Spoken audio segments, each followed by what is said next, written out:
Estás escuchando un nuevo capítulo de Tras Hegel, donde Maki y Néstor te acompañarán a leer e interpretar la fenomenología del espíritu, una de las obras más ambiciosas de la filosofía. Y es que entre no saber nada y saberlo todo, ellos saben algo.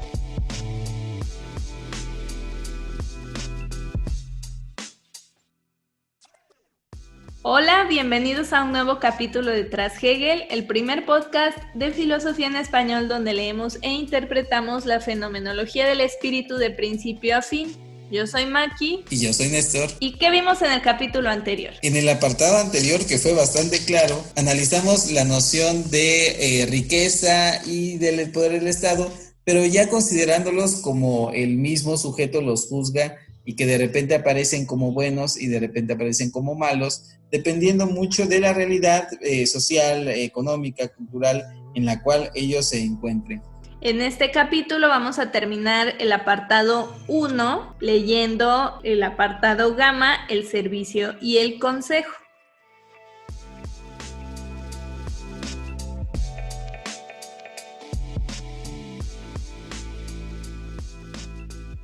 La conciencia noble es el heroísmo del servicio, la virtud que sacrifica el ser singular a lo universal y de este modo lleva esto al ser allí, la persona que renuncia a la posesión y al goce de sí misma y actúa y es real para el poder vigente. Se sacrifica o se autosacrifica por el bien de la totalidad o por el Estado. Yo creo que por eso tiene mucho que ver con el término del servicio del propio título. Yo me sacrifico a mí con tal de que todos los demás se encuentren bien, o de poner el clásico granito de arena para la socialidad. Es como una idea muy judeocristiana, ¿no? De que el bueno es el que se niega a sí mismo. Sí, pero también pudiera ser una idea marxista comunista, ¿no? En donde te sacrificas en aras de un ideal que es la totalidad. Esta característica es una virtud de comunidad.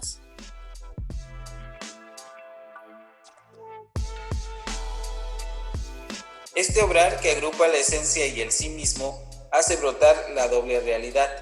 Se hace brotar así como lo que tiene una realidad verdadera y hace brotar el poder del Estado como lo verdadero que vale. Cuando yo me sacrifico y cuando todos se sacrifican en aras del Estado, el Estado se convierte como en eso que potencialmente puede llegar a ser. Esto es, que cuando todos asumimos este heroísmo del servicio, yo realmente encuentro mi esencia y mi realización en el todo del Estado, pero lo llevamos del ámbito del pensamiento, de la idea a su realización en el momento en el que nosotros lo asumimos así. ¿Podrías poner un ejemplo para que a todos nos quede muy claro?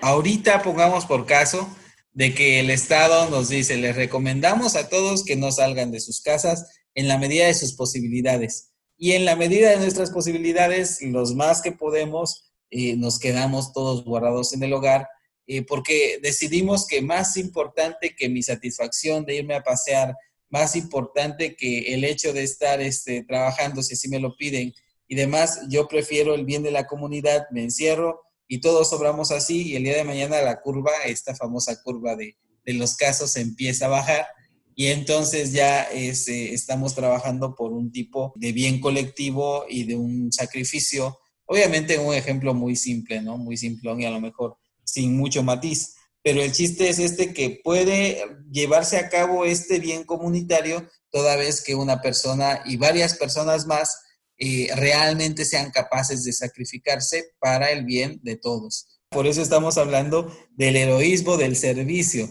¿Hasta qué punto esta conciencia o algún individuo en concreto debería de ser capaz de sacrificarse por el bien de los demás? Y eso es entonces lo propio de la conciencia noble. Exacto, sacrificarse y brindar este servicio, ¿no? Porque aquí la característica tiene que ver con el plano del servicio.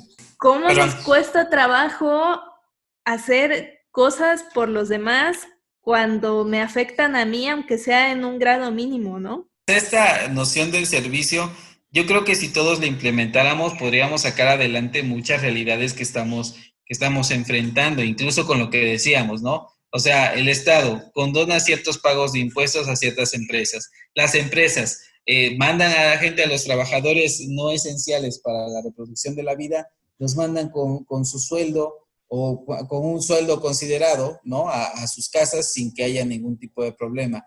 Las personas van a comprar a las tiendas cercanas para que puedan mantenerse también estas tiendas y todos en la medida de nuestras posibilidades tratamos de equilibrar una situación que se nos viene muy difícil. Esto en aras del bien total. Como bien dices, ¿no? Imagínate, vas a comprar porque requieres insumos para poder vivir. Vas a la tienda de la esquina y estás ayudando a esa tienda de la esquina, aunque puede que no te gusten tanto. Bueno, pero el chiste es de que tú sacrifiques un poco de ti para que la situación pueda mantenerse a flote, no solamente para ti, sino para todos. Esa sería como la actitud del servicio que se trata de obtener toda vez que nosotros seamos capaces de autosacrificarnos por el heroísmo del servicio. Pero esto, de nuevo, es más fácil decirlo que llevarlo a la práctica. Quedamos en la idea, pero en la realidad, pues sí haría falta más esta noción como para que efectivamente el Estado pudiera cumplir y al final lo dice Hegel, ¿no? Y hacer brotar el poder del Estado como lo verdadero que vale, ¿no? Como lo que, podríamos decir, lo que vale la pena toda vez que todos estemos en la misma dinámica social, pero es algo muy difícil de conseguir. Y eso me recordó la frase que dijo el subsecretario a cargo de toda esta cuestión aquí en México, y cito, la consecuencia más ominosa de no cumplir las medidas es excluirse de la solidaridad social. Pero seguramente mucha gente lo escuchó y se quedó así como de, ay, ¿y a mí quién me va a ayudar? A mí Hacienda me está cobrando mis impuestos. Sí, siempre habrá esta idea creo que después en cierta manera se está hablando de esto también, la idea del que no comparte, la idea del que no sacrifica y de que nada más trata de, como dijéramos, de jalar agua para su molino y que por ende como que le da el traste con la solidaridad. Pero por ende luego de repente muchos también en el otro extremo quisieran que las leyes se impusieran tal cual, ¿no? Es decir, ajá, no, los pues que ahora, están pidiendo ya toque de queda y todo, ¿no? y dices, bueno, no, tampoco va por allí, porque precisamente lo que tú estabas señalando muy bien, no sería una perspectiva humanista, no sería apostar por nuestra solidaridad, sería decir, ustedes seres humanos no son capaces de cumplir esto porque quieran y entonces entra la autoridad del Estado y empezamos a limitarlos. Obviamente que eso tampoco es una solución deseable. Lo que sí es deseable es esa solidaridad que me parece que ni siquiera hay que buscarle tanto matiz cuando tú sabes cómo puedes apoyar y cuando tú sabes lo que tienes que hacer y que nadie más te venga a decir lo que sabes que tú tienes que hacer y en consecuencia obrar.